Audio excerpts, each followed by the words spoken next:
Goodwill games, where the two of America's closest allies, South Korea and Israel, have been kept out, where American athletes say that the Soviets are cheating with drugs and the scheduling of track events so that we don't win, and where Mikhail Gorbachev is using the event as a propaganda instrument. Mr. Wessler, you call that the Goodwill Games? Of course it is, Bob, and you know it's the Goodwill Games. We can't solve all the problems of the world in one easy giant step over here, but we think the Goodwill Games have gone a long way towards introducing a lot of Americans to the Soviet Union. Life is not perfect over here by any means, and we certainly don't portray it that way. What we do say is that somewhere along the line, the two countries have got to begin to talk, and our people have got to begin to talk. Your boss, Mr. Turner, has said that this whole purpose of this is to prevent the last war from taking place. Mr. Wessler, I spent a lot of my life trying to understand arms controls, trying to understand the nature of national security, and I cannot for the life of me understand how high jumping and broad jumping and Carl Lewis, our great Olympian, being angered at the Soviet Union makes the nuclear holocaust less or more possible. Can you explain that to me? It's a positive. It's only a beginning. It's not meant to be a panacea nor a cure-all. It sure doesn't sound that way, Mr. Wessler. Just listening to the quotations of American athletes, they are angry. They feel they've been imposed upon. And besides that, we are really getting our clock clean. This looks like an event made by Soviet specification. Mr. Novak, once again, as you have shown throughout your career, I think you'll find yourself incorrect on that statement. The fact of the matter is that we have done extremely well over here. Remember that the last time that the Soviet Union and the Eastern Bloc came to an Olympics in 1976 in Montreal, when most of the world countries were there. There were some countries from Africa who were not present. The Eastern Bloc nations won 2/3 of the medals. We're up against some very tough athletes here. There's some very good teams. I think that if you view the Goodwill Games, Tom, as a sporting event, nobody could possibly object. But he views it as some sort of geopolitical happening that is going to lead to the universal goal of global peace. And that is a case of terminal naivete. And I think Saul Bellow put it very well one day when he said a great deal of intelligence can be invested in ignorance when the need for illusion is deep. Oh, wouldn't you agree with the reason that in 1972 we signed 29 bilateral agreements with the Soviet Union, including something far more spectacular than the Goodwill Games, namely the Space Rendezvous program. What could be more spectacular than cosmonauts and astronauts meeting in outer space, which we did. Tens of thousands of Americans went to the Soviet Union in those days. But the trouble is that peaceful coexistence as defined by the Soviets and détente as defined by the United States meant diametrically opposite things. I believe that they are reasonably honest people in trying to lower the heat considerably. Do you agree with Mr. Turner that the Reagan administration is the worst administration in history? No, and I don't think that Ted really feels that way. He said it. Ted, as we all know, Ted has made many statements. He believes in saying things, and then later on we'll call off the dogs and we'll temper the things down. I've talked to him at length about what he said in Colorado. I don't believe that he feels that way at all. So I wonder if you can explain one thing to me. Mr. Turner said the other night on ABC Nightline that he took a policy of live and let live. I don't quite understand what that means. Does that mean let the Soviets overrun Afghanistan and commit genocide there as long as we have the Goodwill Games? Is that what live and let live means? Well, I certainly can't say words for Ted. What do you think? I'm like you. I don't know what Ted is thinking all the time. But certainly Ted has an attitude that if something was wrong yesterday or last week, he's willing to forgive and forget and start new today. And I think that that's probably what he meant by that. We certainly don't approve of the Soviet stance towards South Korea or Israel. We tried to negotiate those problems. We have negotiated them to a point. Those countries will be represented at the 1990 Games, which the Soviets will continue to be a partner in. We can't solve all the problems at one time. Well, Mr. Wessler, I just wonder if you or Ted Turner are aware of a political testament written by Dr. Andrei Sakharov, who is still a hero to every liberal in the Western world, which was published in the New York Times Sunday Magazine section in June of 1980, in which he warned us in very solemn terms about four categories of people in Western societies busily promoting Soviet expansionist objectives, either wittingly or unwittingly. And of course, in Ted Turner's case, we know that it is unwittingly. He said, number one, you have the ideologically motivated.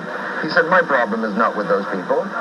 But he said, my problem is with three other categories. Number two, people who call themselves progressive because they consider it fashionable or prestigious or financially rewarding. And then next category, he said, people who are very naive, poorly informed about the affairs of the world, who close their eyes and ears to the bitter truth and eagerly swallow any sweet lie, provided, of course, that that sweet lie is appropriately sugar-coated with disarmament proposals and peace offensives. And here I think this is where Ted Turner fits. And fourthly, and lastly, Sakharov said, you have people who have been bought in the most direct sense of that word. And there he referred to businessmen, to academics, to news people, etc. I think Ted Turner fits into that category of poorly informed people and very naive who really don't understand how the Soviets have manipulated the slogan peace as a weapon of war ever since they created the World Peace Council in 1949. All right, well, that's saying it was an injustice that American servicemen who were on the boxing team were pulled out on the grounds that, in the opinion of Secretary of Defense Weinberger, it violated the stricture that they could not participate in something that was involved with politics or commercialism. I didn't hear you say once in print, and I'd love for you to say it tonight on this program, that it was an injustice that we agreed to the Soviet ukase that the Israeli athletes be kept from these games. Why is it an injustice for American servicemen to go by the rules and not an injustice to keep out Soviet athletes? Israeli athletes. I think it is. I think it is an injustice that the Soviets have kept the Israelis out of these games. However, they are our partner. This is a long-term arrangement. The Goodwill Games will not end in 1986. They will reappear in the United States in 1990. I anticipate that they will be back in the Soviet Union in 1994 and back in the United States in 1998. We're fighting for the future. This is a long war. This is a long road. Mr. We're a marathon race. Mr. Wilson, the thing that gives me a little chill, and I am not known in the world as one of the great defenders of Israel, but I do become one when I hear this sort of thing. If I thought that Bob Russler was someday going to be a negotiator for the State Department, for the United States, and we sit down at a table in Moscow, and Moscow says, we will do anything you want, we will be partners, we will have a peace over the world, but we just got to get rid of this pesky state of Israel. Is that a good deal? Isn't that on a sport Of course not. thing? And never did they say, let's get rid of the pesky state of Israel. As a matter of fact, they promised to bring some Israeli athletes here, and they lied to us. It didn't work. Not for the first time. We were willing, let me finish my statement, please. We were willing to listen to them. We are willing to accept the fact that we will invite Israeli athletes to the 1990 games. I wish we could have gotten them here. I don't think that any of them could have qualified, by the way, but that's not the issue. The fact is that the Soviets did not invite them. We hope to be able to change that in the future. If we can't, then the Goodwill Games will go their own merry way without us. Such sporting events and cultural exchanges and tourism helped prevent what we went through in the 30s. It's certainly 1936, the Olympic Games in Berlin didn't do very much, and right up until the declaration of World War II, you know very well that throughout the Anschluss, when the Nazis moved into Czechoslovakia, throughout that entire period, we had zillions of tourists going back and forth, European borders. I'm not quite sure I follow your line of reasoning when you tell me that all of this is going to make for a better world and is going to bring about our definition of détente and peaceful coexistence with the Soviet Union. Talk to people. Yes, there's nothing wrong with that. But back in 1972, it seems to me, we did have jet travel.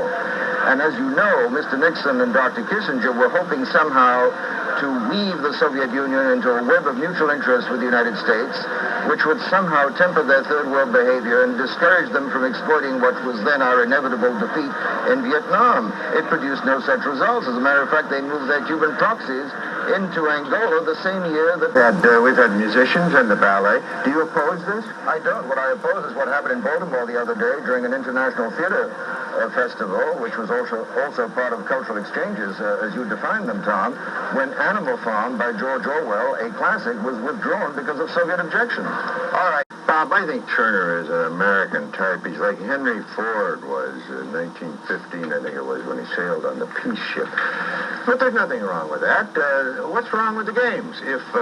If Turner wants to get the Nobel Peace Prize, I'd say maybe he's got a chance. I'll tell you what the problem is, Tom. It's the people of your type who have been going around this country for generations saying there's no difference between us. We're just adversaries. Until you come to the recognition that this is a struggle between good and evil, between God and anti-God, then you are going to have abortions like the Goodwill Games confronting you. Do you mean the Russians are bad people? They're evil. The Soviet system is an evil system. Bad, but the Russians are not evil people, as we all know. Read, Bob, read. The president called it the evil empire. The president is wrong when he calls it the Russian. If he means the Russian people are evil, he's dead wrong, and so are you. From the left, I'm Tom Braden.